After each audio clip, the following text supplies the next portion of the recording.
નમો હરિયંતાણમ નમો સિદ્ધાણમ નમો આયર્યાણમ નમો વજ્જાયાણમ નમો લોય serve સાવનમ એશો પંચનમુક્કારો સવપાવપણાસનો મંગલાનંચ સવ્વેસિં પડમમ હવૈ Mangalam આદિમમ પૃથ્વીનાથમ આદિમમ નિષ્પરિગ્રહમ આદિમમ તીર્થનાથમ ચ ઋષભસ્વામિનમ કુમમ સુધા સુદ્રવાગ્જોષ્ણા નિર્મલીકૃત દિન્મુખ મૃગલક્ષ્મા તમ શાંતિ શાંતિનાથ જનસ્તુ શ્રેયસ્યા મંગલકેલી સદ્મ શ્રીયુક્ત શંકેશ્વર પાર્શ્વનાથ ગુરુવાર સંસાર વયાચ રક્ષ મોક્ષ માર્ગે પ્રસાર્થ ભાવ જય જગજીવ જોણી વિયાણવો જગગુરુ જગાણંદો જગણાહો જગબંધુ જય જગપિયામો વૈભમ જય શુયાણમ પભોતિત્તરાણમ અપચ્છિમો જય ગુરુ લોગાણમ જય મહપ્પા મહાવીર ઓંકારમ બિંદુ સંયુક્તમ નિત્યમ જાયંતિ યોગિનમ કામદમ મોક્ષદમ ચૈવ ઓંકારાય નમો નમઃ સર્વારીશ્વર સર્વિષ્ટાર્થધાયિને સર્વનિધાનાય ગૌતમ સ્વામિને નમઃ જ્ઞાનધ્યાન ક્રિયાધિકારી કુશલ પ્રદ્યુમ્ન ચેતા ગુરુ અંતર્લોચનમ રોદ્ભાષિતમ યસ્ય ઓંકારનું સુસંગ ઓંકાર સેવા પર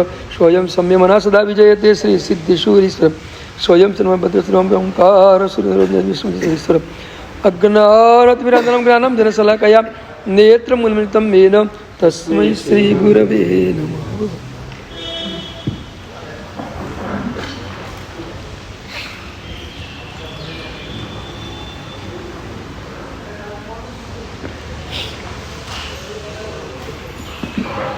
દીઠો સુવિધિ જીણન સમાધિ રસે ભર્યો હો લાલ ભાષ્યો આત્મ સ્વરૂપ અનાદિનો વિશ્રે હો લાલ સકલ વિભાવ ઉપાધિ થકી મન ઓસરે હો લાલ સત્તા સાધન માર્ગ ભણી સંચર્યો હો લાલ.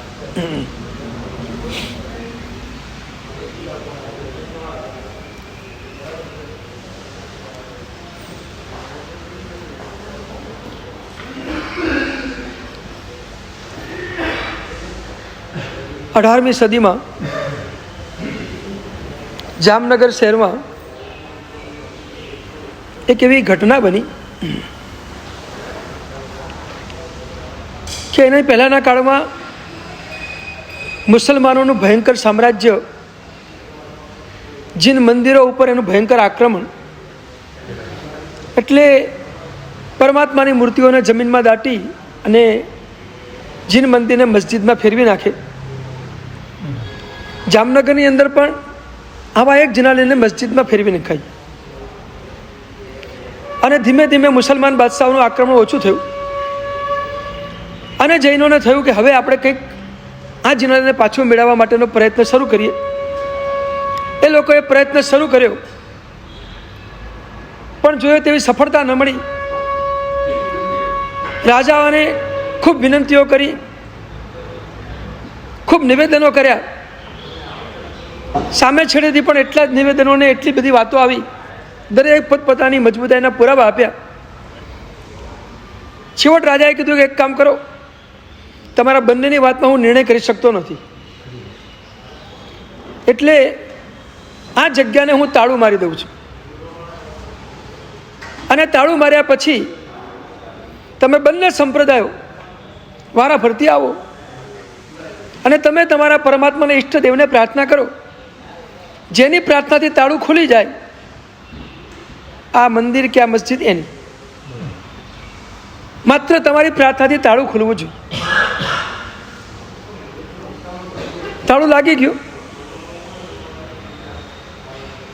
જે દિવસ નક્કી કર્યો તો એ દિવસે આખું નગર ભેગું થઈ ગયું, હેઠે ઠેઠ પબ્લિકો ભરાઈ ગઈ. સૌથી પહેલાં મુસલમાન લોકોને આમંત્રણ આપ્યું કે આવો તમે પહેલો પ્રયોગ તમે શરૂ કરો.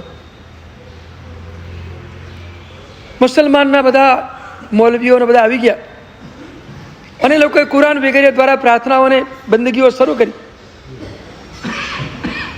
15 થી 20 મિનિટ સુધી એમની બંદગીઓ ચાલી પણ તાળું હલ્યું પણ નહીં. એમનો વારો પૂરો થયો. જૈનોને આમંત્રણ અપાયું, તમે આવી જાઓ. અને એ વખતે એ જામનગર શહેરની અંદર એક મહાયોગી બિરાજમાન. અગ્રણીઓએ ગુરુદેવને વિનંતી કરી, ગુરુદેવ પધારો. અને એમને પણ કહ્યું કે ચોક્કસ આવા સમયે તો અમારી પાસે જે છે એનો ઉપયોગ જ કરવાનો છે. શાસનની મોટી પ્રભાવનાનું આ કાર્ય છે અને એક ગયેલું જિનાલય પાછું લાવવાનું આ કાર્ય છે. ચોક્કસ આવીશું. સમય થયો અને મહાત્મા પહોંચી ગયા અને મહાત્માએ જઈને પરમાત્માને પ્રાર્થના શરૂ કરી, અંદરથી સ્તવના શરૂ કરી અને 5 જ મિનિટમાં તાળા તૂટી ગયા. એ મહાત્મા આ દેવચંદ્રજી મહારાજ હતા.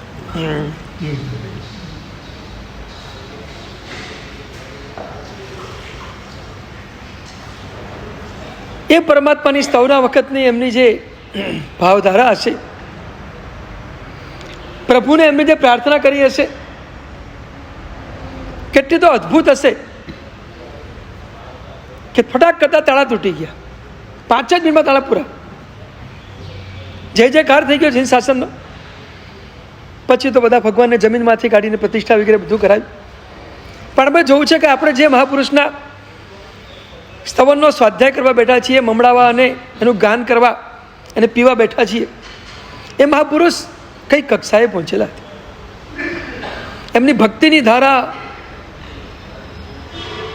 એમની અધ્યાત્મની ધારા કેટલી બધી અદ્ભુત છે. સદભાગ્ય છે આપણું કે આવા મહાપુરુષના સ્તવનો આપણને મળ્યા.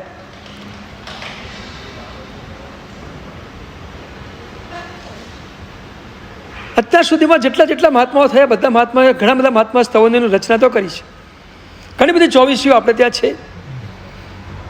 પણ બધી ચોવીસીઓમાં સૌથી અઘરી ચોવીસી કોઈની હોય તો દેવચંદ્રજી મહારાજ. એના ભાવોને ખોલવા, એના પદાર્થોને ખોલવા, એના રહસ્યોને ખોલવા કઠિન છે.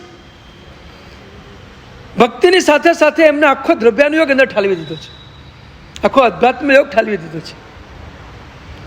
શરૂઆતની પંક્તિઓમાં એ અધ્યાત્મ અને દ્રવ્યાનુયોગની વાત કરતા હોય તો પાછળની પંક્તિઓમાં પરમાત્મા સાથેની ભક્તિ યોગમાં ઊંડા ઉતરી જતા.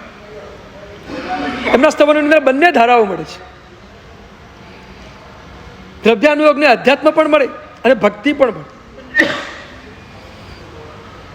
એ દેવચંદ્રજી મહારાજનું આ 9મું સ્તવન દીઠો સુવિધિ જીણન.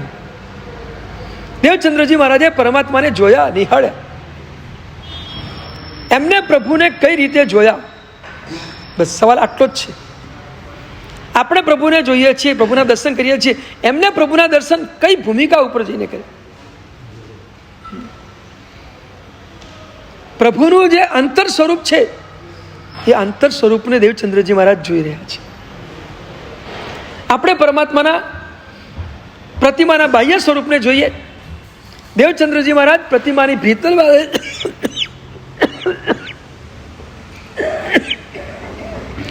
જે તત્વ છે એ તત્વને નિહાળી રહ્યા છે. પરમાત્માની વિતરાગતા, પરમાત્માનું આત્મ સ્વરૂપ, અમલ અખંડ અલિપ્ત સ્વભાવ જે સાંભળે હોલાલ, એ પરમાત્માનો સ્વભાવ એને દેવચંદ્રજી મહારાજ જોઈ રહ્યા છે. અને દીઠો સુવિધિ જીણન, આ રીતે પરમાત્માને જોવાના છે. આપણી દર્શનની ભૂમિકાને આપણે ઉચકવાની છે. બહારના દર્શન, બહારની ભૂમિકાના દર્શન આપણે ખૂબ કર્યા. હવે અંતરંગ ભૂમિકાના દર્શનમાં જવું છે. પરમાત્માના અંતરંગ સ્વરૂપને નિહાળવું છે. અને એટલે જ એને નિહાળવા માટે આપણે 3 તબક્કાની વાત છે. ગુણ દર્શન,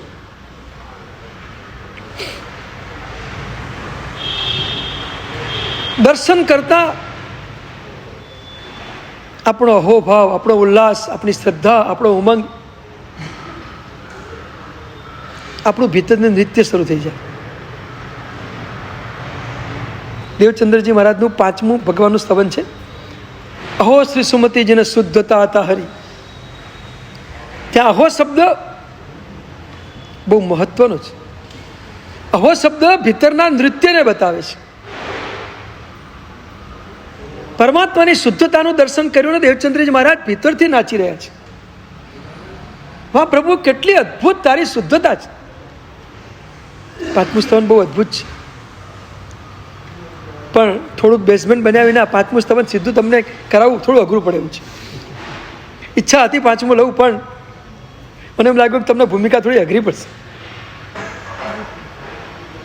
કારણ કે સ્ટાર્ટિંગથી જે ઉપાડ છે ને બહુ ઊંચાઈ ઉપરનો ઉપાડ છે. તો દીઠો સુવિધિ જીણન પરમાત્માનું દર્શન કરતા કરતા દેવચંદ્રજી મહારાજ ભીતરથી નાચી રહ્યા છે. આપણે આ પરમાત્માના દર્શન કરતા કરતા અંદરથી ક્યારે નૃત્ય થશે? પ્રસંગ હોય ને બહારથી આપણે નૃત્ય કરીએ, ચામર લઈને નાચીએ, એ બધું સરસ જ છે, ઓકે, અનુમોદનીય છે, એ પણ એક ભક્તિ છે. પણ આપણો રોમ રોમ ભીતરથી નાચતું હોય, આપણું અસ્તિત્વ પરમાત્માના દર્શનથી એક નૃત્યનો આનંદ માણતું હોય, એવી એક દર્શનની અવસ્થા આ દેવચંદ્રજી મહારાજ માણી રહ્યા છે. આપણને આવી દર્શનની અવસ્થા ક્યારે મળે? એ ભૂમિકામાં અને એમાં ઊંડા ઉતરવા માટે ગુણ દર્શનથી આપણે શરૂઆત કરવી પડે. જેમ જેમ પરમાત્માના ભીતરી ગુણોને જોતા જઈએ, આત્મ સ્વરૂપના જેટલા ગુણો છે એ ગુણોને જોતા જઈએ તો ભીતરી નૃત્ય શરૂ થાય. ગુણ દર્શન. પરમાત્માની મુદ્રા જોતા જ પરમાત્માની વિતરાગતા આપણને દેખાઈ આવે. પરમાત્માની મુદ્રાનું દર્શન કરતા જ પરમાત્માની વિત દ્વેષિતા, વિત મોહિતા, નિરાકારતા, નિર્લેપતા,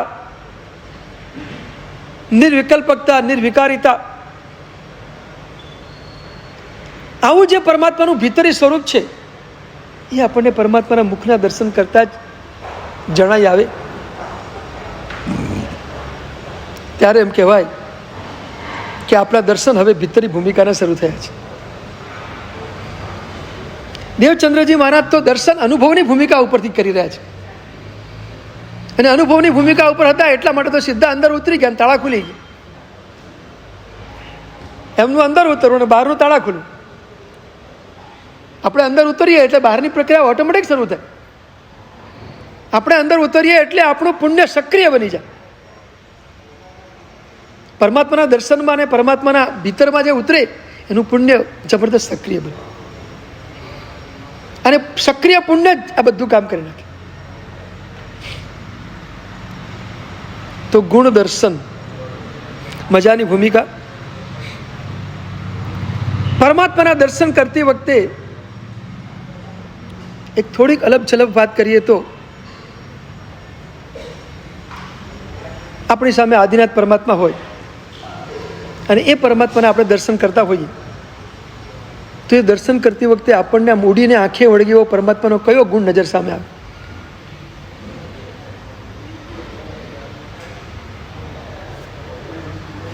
આદિનાથ પરમાત્મા છે આપણી સામે, આપણે બેઠા છીએ એમની સામે, મૂડીને આંખે વળગે સીધો જ આપણી નજરમાં આવી જાય, વાહ પ્રભુ શું અદ્ભુત તમારો આ ગુણ છે.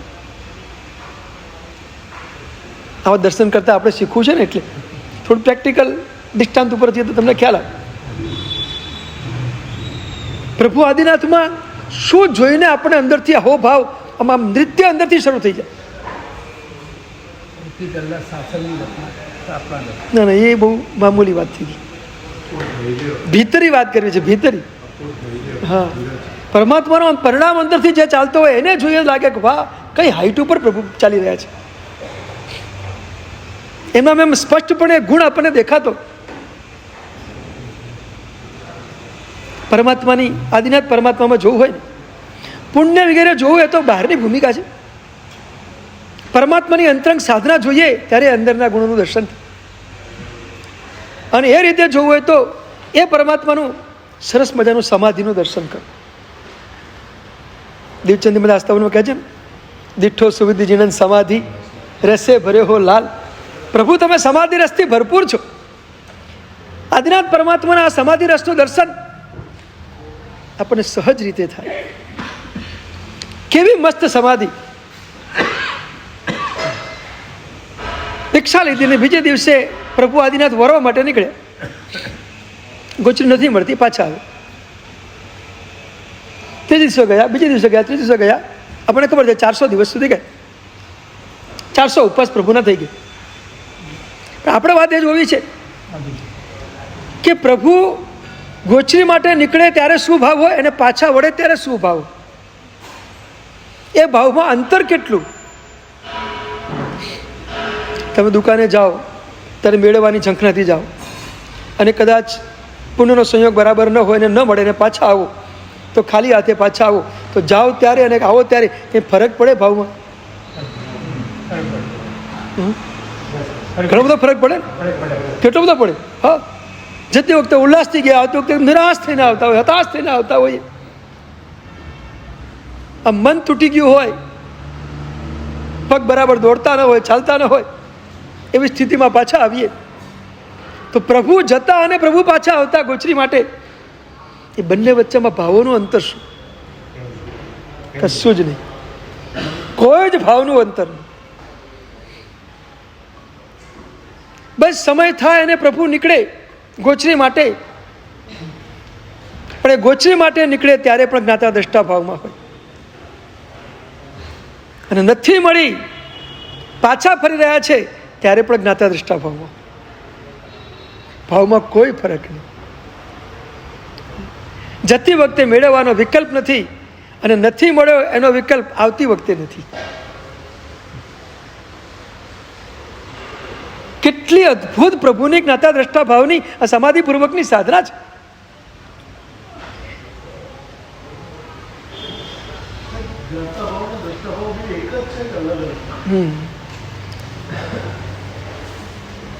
જાણવું એ જ્ઞાતા ભાવ, જોવું એ દ્રષ્ટા ભાવ. ઉપયોગનું પરાવર્તન થયા કરે માટે ક્યારેક ઉપયોગ જ્ઞાતા ભાવ કરતા દ્રષ્ટા ભાવમાં, પણ જ્ઞાતા દ્રષ્ટા ભાવ એટલે નિર્વિકલ્પતાની ભૂમિકા. ધ્યાનમાં હોય અને શારીરિક ક્રિયાઓ પર ઉપયોગ જોડાય, એ બે વચ્ચેની સ્થિતિમાં ફરક ખરો? ચોક્કસ, બહુ મોટો ફરક. પ્રભુ ધ્યાનમાં હોય ત્યારે માત્ર પોતાના સ્વરૂપમાં ઉપયોગની લીનતા હોય, સ્વરૂપ સાથે અભેદ થતો હોય. ઉપયોગનો પોતાના સ્વરૂપ સાથે અભેદ એ ધ્યાનની પ્રક્રિયા છે, એ ધ્યાનમાં લીનતા છે. અને ઉપયોગ જ્યારે બહાર આવે ત્યારે શરીરની પ્રક્રિયામાં ઉપયોગ જાય, પણ શરીરની પ્રક્રિયામાં ઉપયોગ જાય ત્યારે પણ એ ઉપયોગનું શરીર સાથે એકત્વ ન હોય, એ ઉપયોગમાં પણ જ્ઞાતા દ્રષ્ટા ભાવ પડેલો. હા, હું કરું છું એ ભાવ ન હોય, થઈ રહ્યું છે એ ભાવ હોય. થઈ રહ્યું છે, કરું છું, કરું છું ભાવમાં એકત્વ છે. એમાં તમે કરતા ભાવમાં જાઓ છો. પર સંબંધી કોઈ પણ જગ્યાએ કરતા ભાવ ક્યાંય કરવાનો નથી. અને પરમાં કરતા ભાવ કરીએ એટલે મિથ્યાત્વ આવીને ઊભું. પરમાં કરતાપણું એટલે મિથ્યાત્વ, અને પરમાંથી કરતાપણાનો ભાવ તૂટી જાય એટલે સમ્યક દર્શન ચાલુ થઈ જાય.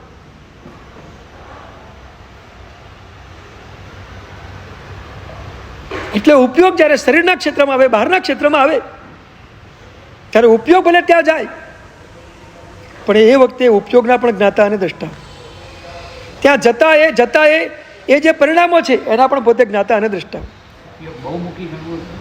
ના, એક ઉપયોગમાં ઘણા બધા ગુણોનું સંયોજન છે. એ દરેક ગુણો પોતાનું કાર્ય ઉપયોગના પરિણામમાં કરતું. નહીં તો પછી શરીરની પ્રવૃત્તિ વખતે જ્ઞાતા દ્રષ્ટા ભાવ રહે કેવી રીતે?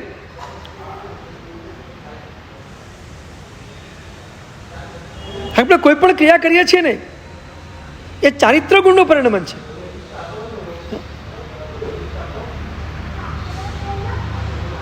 કારણ કે ક્રિયા, પ્રવૃત્તિ અને નિવૃત્તિ સ્વરૂપ એ ચારિત્ર ગુણની પ્રક્રિયા છે. ચારિત્ર ગુણ પ્રવૃત્તિ નિવૃત્તિ સ્વરૂપ છે વ્યવહારની ભૂમિકાઓ. એટલે ચારિત્ર ગુણની પ્રક્રિયા છે, પણ એને જોવી અને જાણવી એ જ્ઞાન અને દર્શનની પ્રક્રિયા છે. અને જ્ઞાતા દ્રષ્ટા ભાવમાં રહેવું એ મોહનીય કર્મના ક્ષયોપશમની પ્રક્રિયા છે.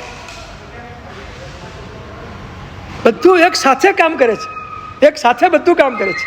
હા, ને આ ઉપયોગની તો વિશેષતા છે, તમે જાણશો ત્યારે ખ્યાલ આવશે કે આ ઉપયોગ કઈ રીતે કામ કરી રહ્યો છે. બહુ વ્યાપક છે બધું. અને એ રીતે જો ન સમજીએ ને તો પછી સમયનું અંતર રાખીએ તો એ સમયમાં અંતરશા ભાવ ક્યાં રહ્યો? એ સમયમાં ક્યાં રહ્યો? સાથે જ રાખવાનું બધું જ, સહેજ પણ જુદું નહીં પાડવાનું. ક્રિયા કરે છે એ ટાઈમે પણ જ્ઞાતા દ્રષ્ટા તો છે જ. ઉપયોગ તો એક જ છે. ઉપયોગમાં ગુણનું પરિણામ અલગ અલગ છે. હા, ઉપયોગ તો એક જ છે, ઉપયોગ જુદો નથી. એ ઉપયોગમાં જે જે ગુણોનું પરિણામ છે એ પોતપોતાનું કાર્ય કરી રહ્યું છે. દરેક ગુણ પોતપોતાનું કાર્ય કરે. કોઈ ગુણ કોઈમાં ચંચુપાત ન કરે. આપણે બધામાં ચંચુપાત કરવા છે એટલે રહી જઈએ છીએ.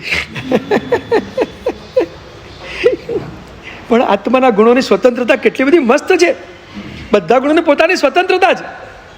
અનંત ગુણો પોતાની રીતે જ કામ કરે, એકબીજામાં ભળીને કોઈ કામ ન કરે, એકબીજાને સપોર્ટ કરે, એકબીજાને સહાયક બને, પણ એકબીજામાં ભળે નહીં, પોતપોતાનું કાર્ય પોતપોતાની રીતે કરે.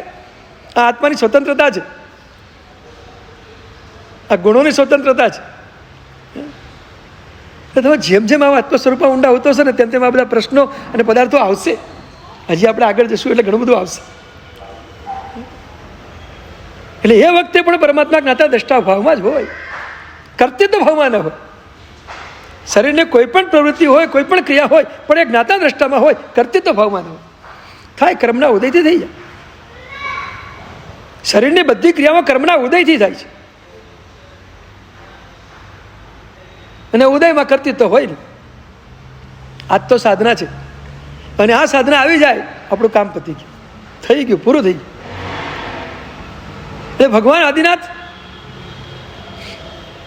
જાય છે ગોચરી માટે, પાછા વળે છે, કોઈ વિકલ્પ નથી. જતી વખતે પણ ઈર્યા સમિતિનું પાલન કરતા કરતા પ્રભુ જાય છે ને ગાતા દ્રષ્ટા ભાવમાં રમી રહ્યા છે. નથી મળતી ને પાછા આવે છે ત્યારે પણ એ જ પોતાના ભાવમાં છે. આનું નામ સમાધિ. આ આદિનાથ પરમાત્માની સમાધિ. જવું અને આવવું બેમાં કશો ફરક જ નહીં. લાગે છે હવે આ પ્રભુના ગુણ દર્શનની હાઈટ.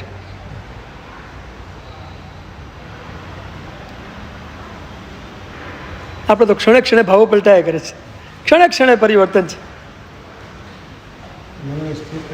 નથી છે જ નહીં, છે જ નહીં. સતત ભાવ બદલાયા જ કરે. જેવું નિમિત્ત મળે ભાવ બદલાયા કરે છે. નિમિત્ત મળ્યું નથી કે ભાવો બદલાયા નથી. ગમે તે સ્થાનમાં બેઠા હોય ને ગમે ત્યાં નિમિત્ત મળી જાય ભાવ બદલાઈ જાય. એવું કંઈ નક્કી નહીં કે અમુક સ્થાનમાં અમુક ભાવ ન જ આવે, એવું પણ કંઈ નક્કી નહીં. એવું નક્કી નથી. આપણું કોઈ સ્ટેન્ડિંગ પોઈન્ટ જ નથી. ગમે ત્યાં ગમે ત્યારે ગમે તે ભાવો આપણને પ્રગટી જાય, ગમે તે નિમિત્ત આપણને અસર કરી જાય. બસ એ જ. મનની સ્થિરતા મેળવવા માટે નિશ્ચયથી કહું તો ઉપાદાનની શુદ્ધિ પહેલી કરવી પડે. ઉપાદાનની શુદ્ધિ વિના મનની સ્થિરતા પ્રાપ્ત પણ નથી. અંદરની શુદ્ધિ પહેલી કરવી પડે.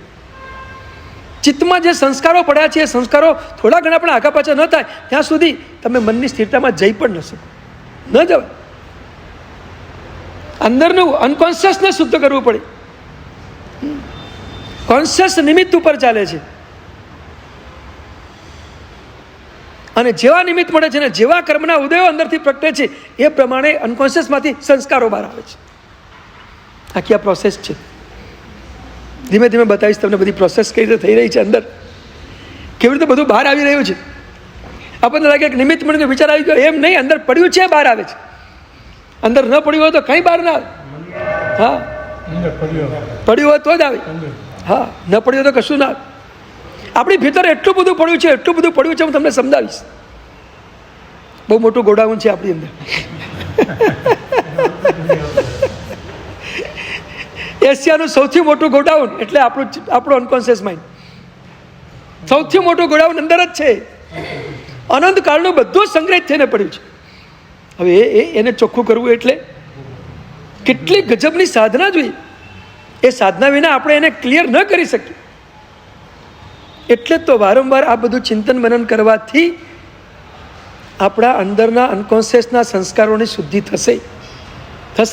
ગભરાવાની કોઈ જરૂર નથી. થશે ત્યારે એકદમ ઝડપથી બધું થઈ જશે. બસ પુરુષાર્થ કરતા રહો, પ્રયત્ન કરતા રહો, લાગેલા રહો. તો ગુણ દર્શનની બહુ મસ્ત મજાની ભૂમિકા. આદિનાથ પરમાત્માના દર્શન વખતે પરમાત્માની આ સમાધિ દશા આપણને નજર સામે આવે તો એ દર્શનનો આનંદ અદ્ભુત એક અહોભાવ થાય. આપણું ભીતર નૃત્ય અંદરથી શરૂ થાય કે આવા પ્રભુ, આવા પ્રભુ. પછી દેવચંદમાં અહો સુશ્રીમતી આપણે કંઈક અહો શ્રી આદિજી. એમાં પાલિતાણા જેવું ક્ષેત્ર હોય, શત્રુંજય ગિરિરાજ ઉપર આપણે ગયા હોઈએ ત્યાંનું અદ્ભુત વાતાવરણ હોય, એકદમ શુદ્ધ અને પવિત્ર વાતાવરણ. અને એ વાતાવરણની વચ્ચે દાદા આદિના સામે આપણે બેઠા હોઈએ અને એ વખતે આપણે આ ભાવમાં જઈએ, શું આનંદ આવી જાય. આમ આંખ બંધ હોય, આજુબાજુમાં કશું આપણને દેખાતું ન હોય અને આપણા માનસપુટ ઉપર માત્ર દાદા આદિનાથ દેખાઈ રહ્યા હોય અને એ વખતે આપણા સમાધિ ભાવના વિચારો કરતા હોઈએ, એમ લાગે ક્ષણવાર તો આપણને પણ સમાધિ લાગે, સમાધિમાં જતા રહી. આ ગુણ દર્શન, આદિનાથ પરમાત્મામાં સમાધિનું ગુણ દર્શન કરો તો પાર્ષદ ભગવાનમાં ક્ષમતાનું દર્શન કરો.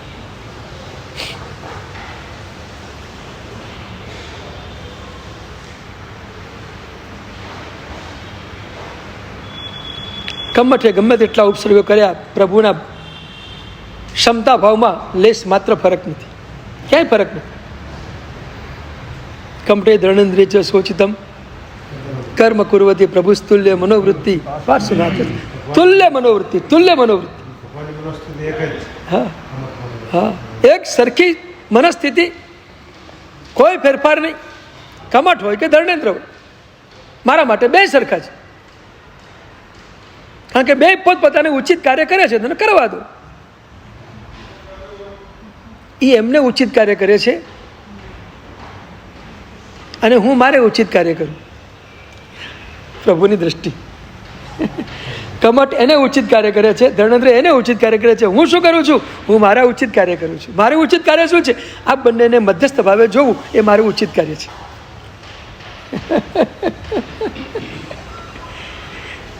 બંનેને જ્ઞાતા દ્રષ્ટા ભાવથી જોવું એ મારું ઉચિત કાર્ય છે.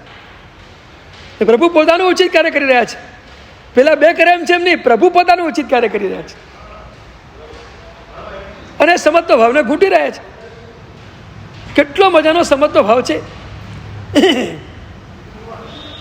આવા ઉપસર્ગોની વચ્ચે પણ એના પ્રત્યે કાંઈ દુર્ભાવ ન જાગે, દુર્ભાવનો કોઈ વિકલ્પ ન જાગે.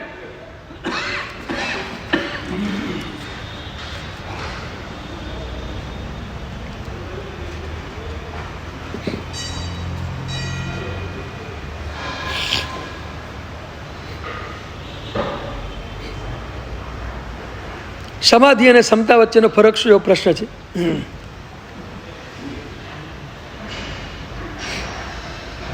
ઉપસર્ગોને સામે રાખીને વાત કરીએ માટે ક્ષમતા છે.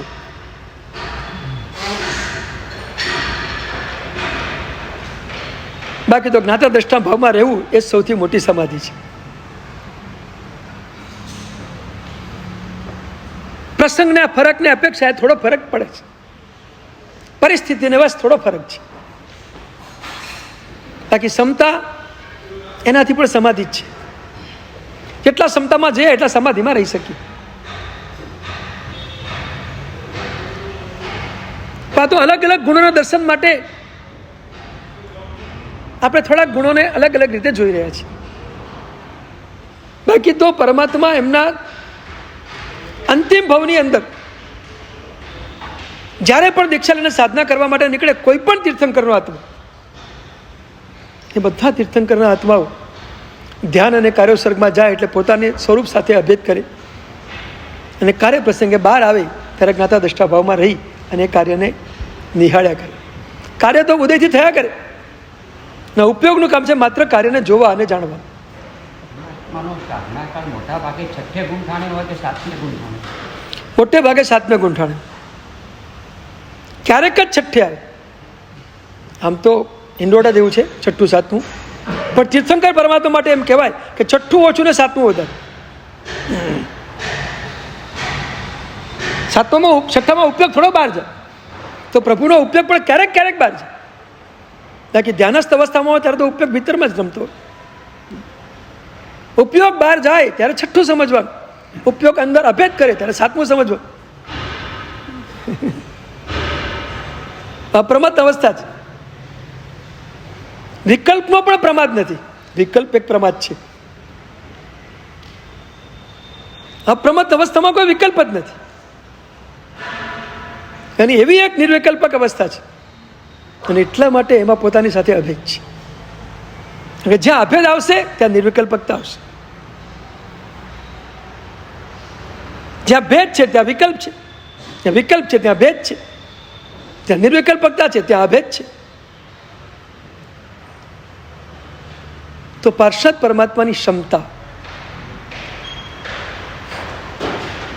આઠમા ભાવમાં દીક્ષા લીધી ને પછી જ કમઠનો આત્મા સિંહ સ્વરૂપે એમની સામે આવી ગયો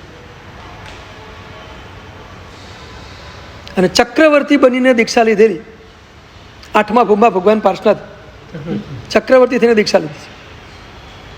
અને દીક્ષા લીધા પછી સાધના કરતા જંગલમાં ઉભા હતા કાવસક ધ્યાનમાં, અને પેલો સિંહ આવી ગયો એટલે કમઠનો આત્મા, અને પૂર્વ ભવના વેરનો અનુબંધ, અને પરિણામ ચાલુ થઈ ગયા. અને એવો ભયંકર ક્રૂરતા, એવો ભયંકર ગુસ્સો, મહાત્મા તરફથી કોઈ પ્રતિક્રિયા નથી, પણ પૂર્વ ભવનું વેર. અને દૃષ્ટાંતમાં લખ્યું છે કે મહાત્માને સિંહે ફાડી ખાધા, જીવતા ને જીવતા ફાડી ખાધા.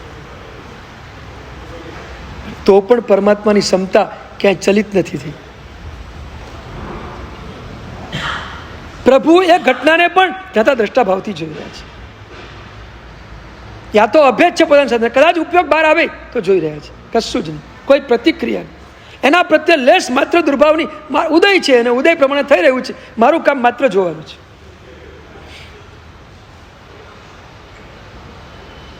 જ્ઞાતા દ્રષ્ટા ભાવની પ્રક્રિયામાં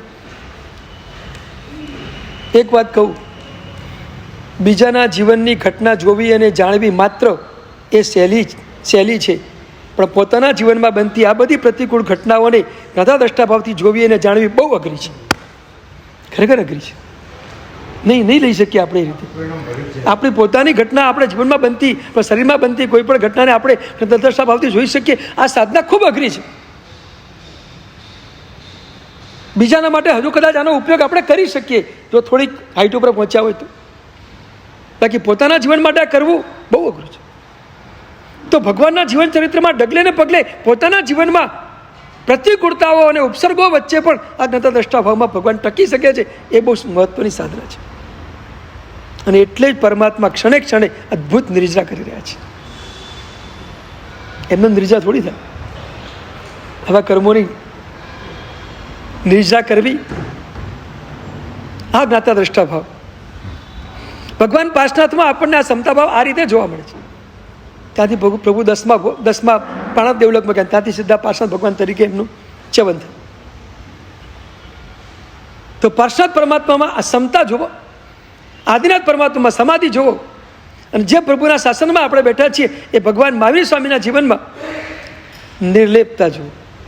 પરમાત્માની ગ્રહસ્થપણની 2 વર્ષની સાધના, ગ્રહસ્થપણ દીક્ષા લીધા પહેલા 2 વર્ષ પ્રભુ ઘરમાં રહ્યા, નંદીવર્ધનની વિનંતીથી. પણ કેવી રીતે રહ્યા?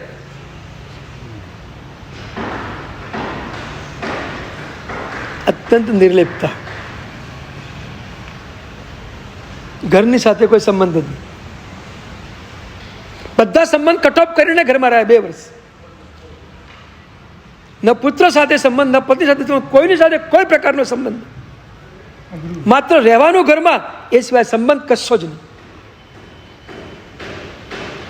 મોટા ભાગે પ્રભુ મૌનમાં રહ્યા, વાતચીત પણ નહીં, કશું જ નહીં, બધું બંધ.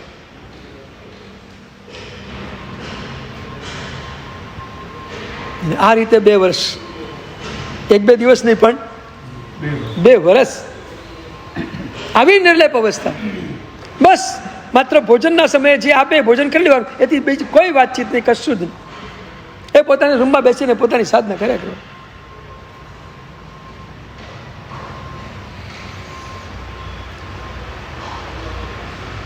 ઘરમાં રહીને નિર્લેપતા રાખવીને, ઉપાસનામાં જઈને કે બહાર જઈને જંગલમાં જઈને તો નિર્લેપતા રહે, પણ ઘરમાં રહીને નિર્લેપતા હા બહુ અઘરું છે.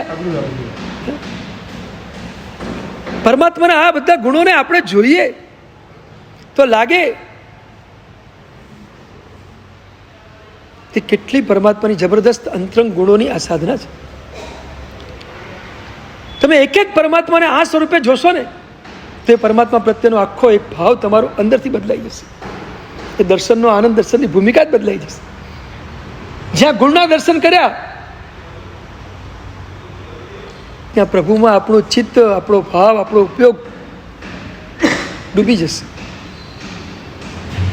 એટલે એક પરમાત્મામાં ગુણનું દર્શન કરતા જાઓ.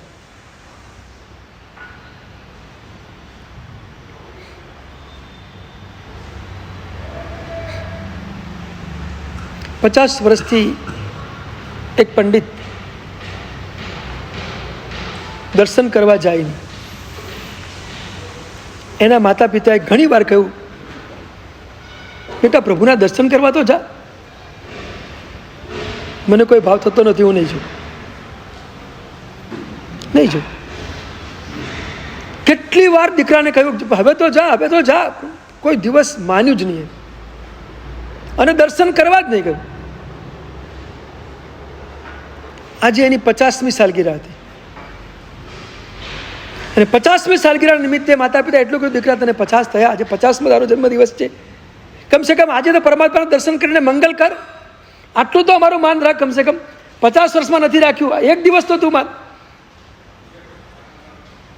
એને પણ થયું ચલો કંઈ નહીં, 50મી સાલગીરા છે, 50મો જન્મદિવસ છે, માતા પિતાની ક્યારેય ઈચ્છા પૂરી નથી કરી, આજે એકવાર ઈચ્છા પૂરી કરું, જવું દર્શન કરવા. અને ગયો દર્શન કરવા અને ભગવાનની સામે જઈને બેસી ગયો. અડધો કલાક, કલાક, 1.5 કલાક, 2 કલાક થયા, પાછો ના આવ્યો. હવે ચિંતા માતા પિતા નથી, કા ગયો ક્યાં, ક્યાં ગયો, ખોટા રૂપિયાની જેમ પાછો આવનાર વ્યક્તિ આ ગયો ક્યાં, 2 કલાક થયા હજુ પાછો નથી આવતો, થયું શું?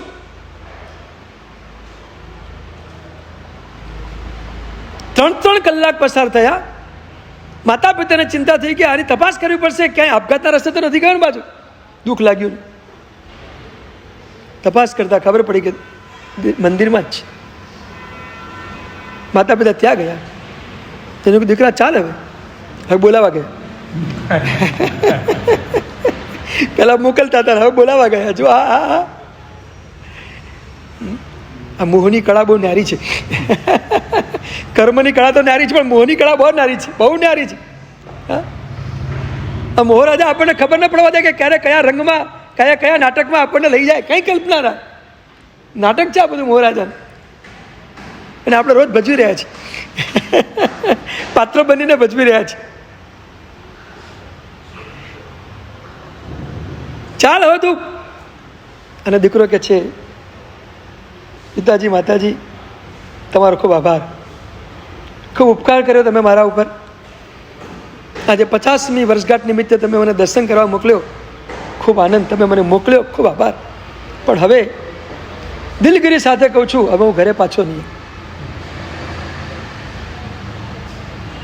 આ પરમાત્માને જોયા પછી, એમના ગુણોનું દર્શન કર્યા પછી, આ 3 કલાકમાં મને વાસ્તવિકતા બધી સમજાઈ ગઈ છે. અને એટલે મેં નક્કી કર્યું છે કે હવે પ્રભુનો જે માર્ગ છે એ જ માર્ગ મારો છે. પહેલી વારના દર્શન, 50 વર્ષે પહેલી વાર દર્શન કરવા ગયો, અને પહેલી વારના દર્શને ચિત્ત પ્રભુમાં ઓળખોળ બની ગઈ, પ્રભુના ગુણમાં ડૂબી ગઈ. શું ગુણોની અનુભૂતિ થઈ હશે એ પહેલી વખતના પ્રભુના દર્શનમાં, એને કયા ગુણોની અનુભૂતિ કરી હશે કે આટલી ઊંચાઈ ઉપર પહોંચી ગયો, સીધો ધડાક દઈને બસ હવે સંસાર પૂરો,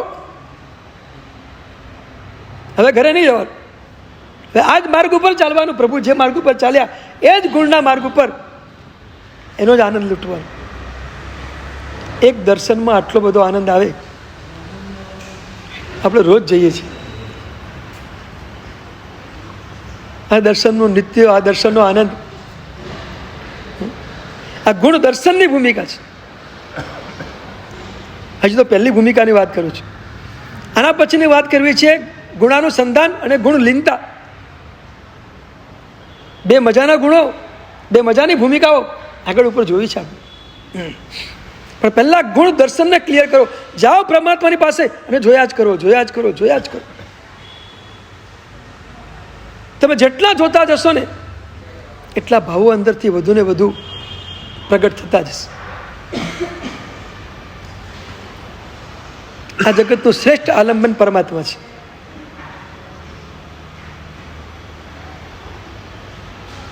અને શ્રેષ્ઠ આલંબન આપણી સામે હોય ત્યારે આપણો પ્રયત્ન હોવો જોઈએ કે શ્રેષ્ઠ ભાવોને ઉચ્ચકી. આલંબન શ્રેષ્ઠ છે તો ભાવો પણ શ્રેષ્ઠ પ્રગટે. દીઠો સુવિધિ જીણન સમાધિ રસે ભર્યો હો લાલ.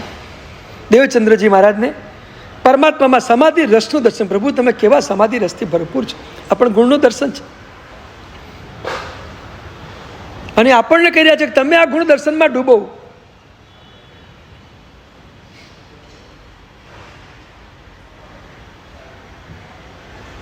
સમાધિ રસ એટલે શું, એની બહુ ઊંડી વાત છે. ખોલીને મારે તમને બતાવવું પડશે કે સમાધિ એટલે શું. એક બાજુ ઉપાધિ શબ્દ છે ને એક બાજુ સમાધિ શબ્દ છે. ઉપાધિની સામે સમાધિ છે. ઉપાધિને સમજીએ તો સમાધિ સમજાય. એટલે પહેલા ઉપાધિ સમજાવું કે સમાધિ સમજાવું એ ખબર નથી.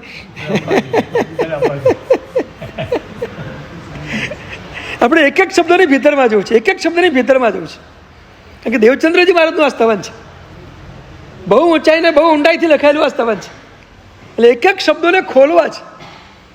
સમાધિ રસ ક્યારે પ્રગટે, કઈ સ્થિતિમાં જઈએ તો સમાધિ રસ પ્રગટે, એ સમાધિ રસની વાત પણ આપણે કરવાની છે. તો ગુણ દર્શન પછીનું સ્ટેપ છે ગુણાનુસંધાન, અને પછીનું સ્ટેપ છે ગુણલીનતા.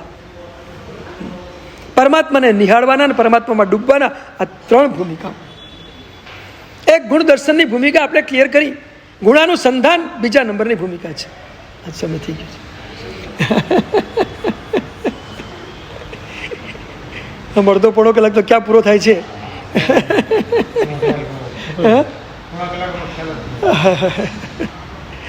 પણ સમય પૂરો થાય એટલે પૂરું કરવું પડશે. બહુ મજાની વાત આ ગુણાનુસંધાનની આપણે કરીશું. વર્તમાન કાળના એક મહાપુરુષને સામે રાખીને એ મહાપુરુષ કઈ રીતે ગુણાનુસંધાન કરતા અને એમના જીવનમાં શું શું અનુભૂતિઓ થતી, એ અનુભૂતિની વાત આપણે બહુ મજાથી આવતીકાલના સવારના આપણા વાતના સેશનમાં જોઈશું. કે આ વર્તમાન કાળના એક મહાપુરુષ એ દર્શનમાં કેવા લીન બનતા, એ અનુસંધાનમાં કઈ રીતે જતા, એમના એક જ દૃષ્ટાંતથી બે ભૂમિકાઓને આપણે ક્લિયર કરીશું અને બહુ ઊંડાણથી એને આપણે જોઈશું. તો આવતીકાલ